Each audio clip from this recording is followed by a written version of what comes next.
Histoires de sobriété. Sobriété. Construisons de nouveaux imaginaires. De nouveaux imaginaires. De nouveaux récits pour un futur souhaitable. Pour un futur souhaitable. Imaginons la réunion de demain. La réunion de demain.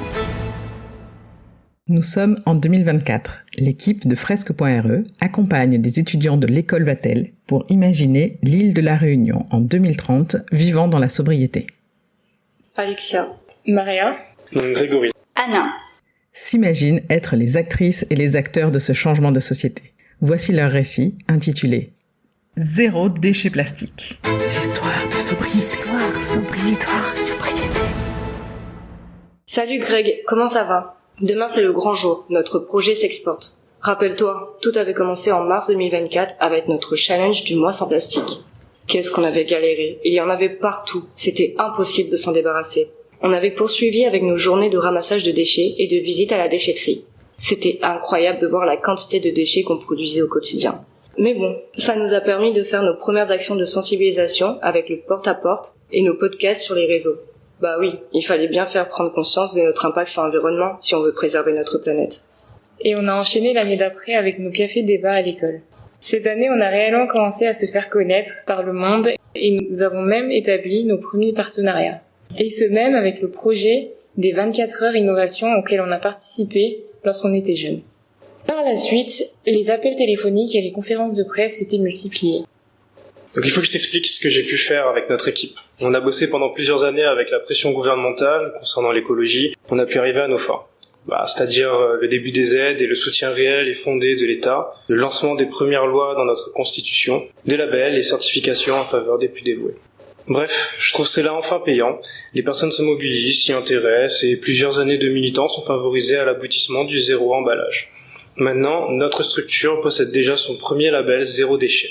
Nous avons favorisé la proximité de nos produits ici afin d'éviter toute utilisation en plastique. Et toi, est-ce que tu t'y es mis depuis qu'on en parle? Tu me diras. La prochaine étape pour nous, c'est de suivre et faire revendiquer et mettre en valeur les quotas à ne pas dépasser en termes de déchets plastiques. Il faut bien que l'on montre l'exemple.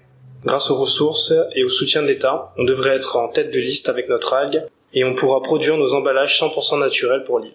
Et regarde-nous, aujourd'hui en 2030, notre produit s'exporte dans le monde entier. C'est pas génial ça?